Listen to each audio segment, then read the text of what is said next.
Good afternoon. This is 3 Minute Drill. I am your host. Welcome back or welcome in, depending on your situation.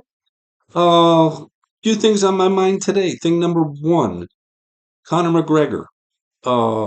Paid for the subscription, got to watch the fight the other night. To say I was disappointed would be an overstatement because, to be honest with you, there's some guys that kind of transcend their sport, and McGregor's one of them.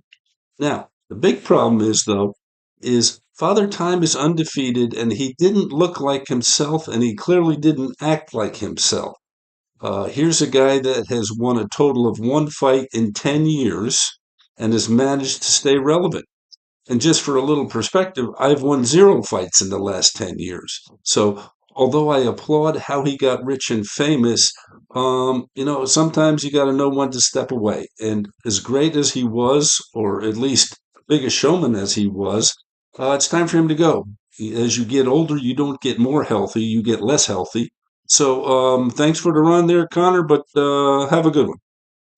Okay, my public service announcement again for today will save you an hour and a half watching SportsCenter and listening to them blah, blah, blah, blah, blah, blah, blah. Okay, here it is. Steph Curry is bummed that LeBron is not a Golden State Warrior. LeBron signed with the 76ers. They still have an injury prone Joel Embiid, and VJ Edgecombe is going to be a star. Not that you heard it here first, but also just fun fact, his real name is Valdez Drexel. I think that's a really cool name. There you go. I just saved you a bunch of time listening to the talking heads yammer on about everything. Um, Along the same lines with the NBA, please don't sleep on the San Antonio Spurs. Okay, maybe they're not making any splashes yet, but they've got arguably the best player and then a bunch of excellent young players that they can build on. So all the news is in the Eastern Conference. If I was the Spurs, I'd just be sitting back laughing because they ain't going anywhere. So please don't sleep on the Spurs.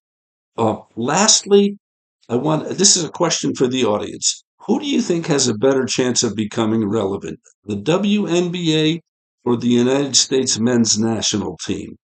To be honest, I'm not sure either one of them ever are going to be, but at least the WNBA is smart enough to be in the off season like now when there's not a whole lot of other things going on. So when the sports talk, people have 8 hours to kill, at least they can talk about the WNBA. But I don't think either one is destined for greatness. That's about my time for the day. Thank you all, and we'll see you tomorrow.